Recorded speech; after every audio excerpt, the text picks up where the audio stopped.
My name is Greg. I'm 28, and I live in Houston.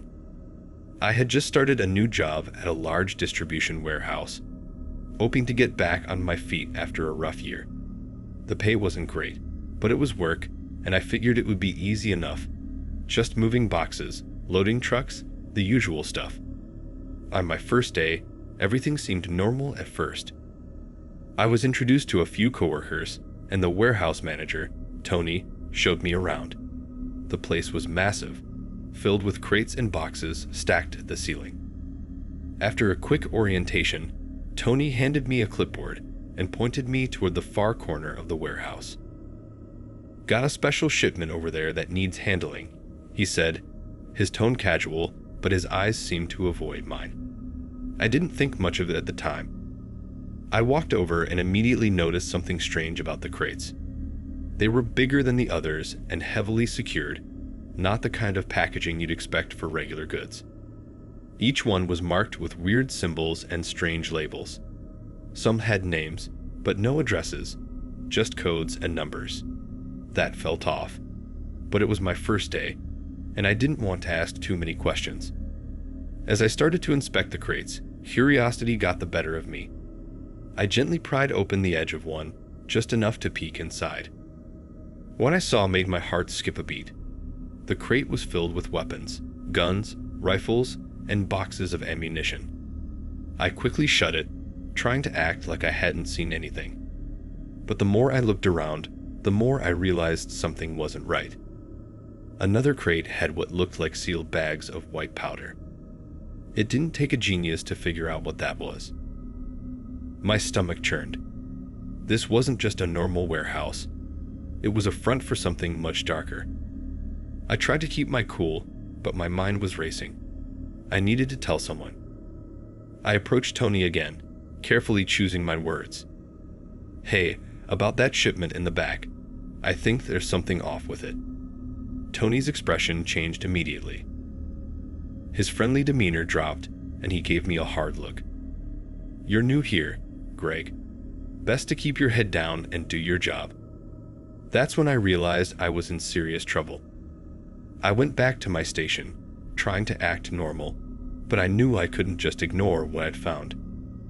I waited until my break, then slipped out to make a phone call. I dialed the police, quickly explaining what I'd seen. They told me to stay put and not raise any alarms, but that was easier said than done. When I got back inside, things felt different. Tony was watching me from across the warehouse, and a few of the other workers were eyeing me like they knew something. My heart pounded in my chest. I had to get out of there. As I was about to head toward the exit, two guys, big, rough-looking, blocked my path. "Boss wants to have a word," one of them said, his voice cold. I knew I couldn't go with them. Without thinking, I bolted, running through the maze of crates and forklifts. I could hear them shouting behind me, their footsteps getting closer.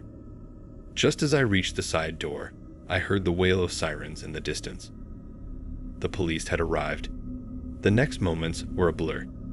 The cops stormed in, and within minutes, the warehouse was surrounded. Tony and his crew were arrested on the spot.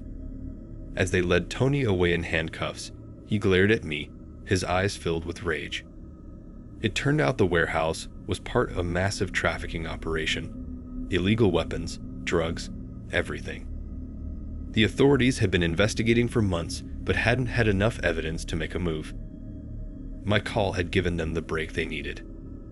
I left the job that day, shaken but relieved. I hadn't expected my first day at work to almost cost me my life, but I was glad I'd spoken up. Sometimes, doing the right thing is terrifying.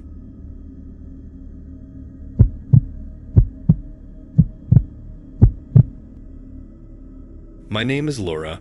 I'm 25, and I just started a new job as a night security guard. It wasn't glamorous, but I needed the money, and the company offered decent pay for guarding an old, abandoned factory on the outskirts of town. The place was remote, practically falling apart, but I figured it would be an easy gig, just walking around, keeping an eye out for trespassers. On my first night, the factory felt even creepier than I expected. The place was massive, with long, empty hallways and rooms filled with dust and broken machinery. Every creak and gust of wind made me jump. I tried to shake it off, telling myself it was just an old building. There was nothing to worry about. Around midnight, as I was doing my rounds, I heard something strange, like a faint, muffled cry. At first, I thought I was imagining it. The place was empty, after all.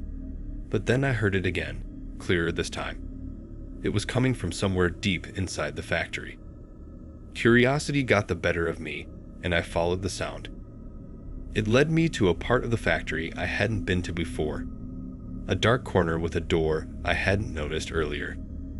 When I opened it, I saw stairs leading down to a basement. I hesitated for a second, but the cries were getting louder, more desperate. My heart was pounding as I descended the steps. When I reached the basement, my blood ran cold. In the far corner, a young woman was chained to a pipe.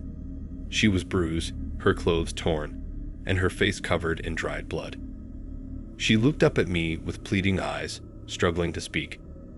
I rushed over, trying to figure out how to free her, but the chains were thick, and I couldn't break them with my hands. Panic started to set in. How did she get here? What kind of place was this? As I frantically searched for something to help, I heard footsteps coming from upstairs. My heart dropped.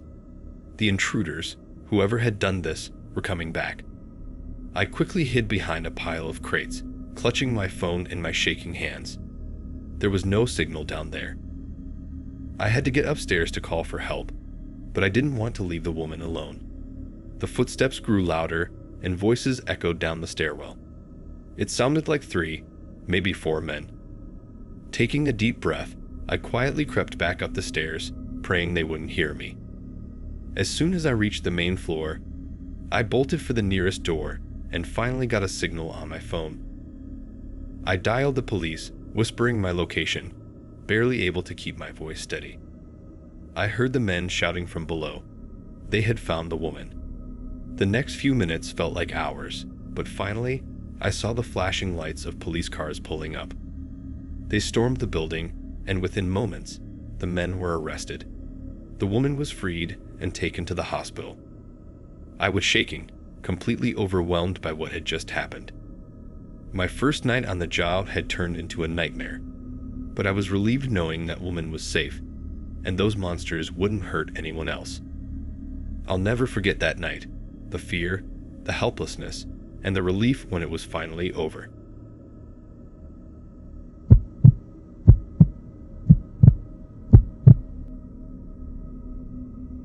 My name is Emma. I'm 22, and I recently started my first job as a night shift nurse at a small hospital in my hometown. Everyone told me the night shifts were quiet, sometimes even boring, so I didn't expect anything too eventful on my first night. At first, it seemed just like they said. The halls were dimly lit, and the few patients we had were resting quietly. I went about my tasks, checking on patients, restocking supplies, and making small talk with the other nurses.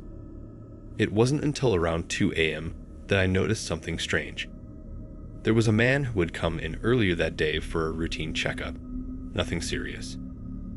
I remember seeing his chart, just a simple outpatient procedure, and he should have been discharged by now. But when I passed by his room, he was still there, sleeping soundly. It didn't make sense, so I checked the charts again. No updates, no explanation for why he was still in the hospital. I asked one of the older nurses about it, and she brushed it off. "Oh, Dr. Grant is handling it," she said, not making eye contact. Something about her tone made me uneasy, but I didn't push it. An hour later, I noticed another patient who was supposed to be discharged still in her room. This time, I felt a knot form in my stomach. Something was wrong. I decided to check out Dr. Grant's office. I waited until the hallway was empty and snuck inside. What I found made my blood run cold. There were files on patients who were supposed to have been released, but their paperwork had been altered. Some of the notes mentioned special procedures that weren't listed in the official records. Even worse, there were photos of medical experiments. Horrifying things I can't even describe. My hands shook as I realized what was happening. Dr. Grant wasn't just a doctor. He was using these patients for illegal experiments, keeping them here under false pretenses. I knew I had to act quickly. I grabbed as much evidence as I could and rushed out of the office, making sure no one saw me. I called the authorities, explaining everything in a trembling voice. They told me to stay calm and that they would be there soon. Within the hour, the police arrived. They arrested Dr. Grant, and the patients were transferred to another hospital. It turned out that he had been running this operation for months, using the night shifts as cover for his twisted experiments. I'll never forget my first night on the job. What started as a quiet shift turned into a nightmare. But I'm grateful I followed my gut and stopped something terrible before it went any further.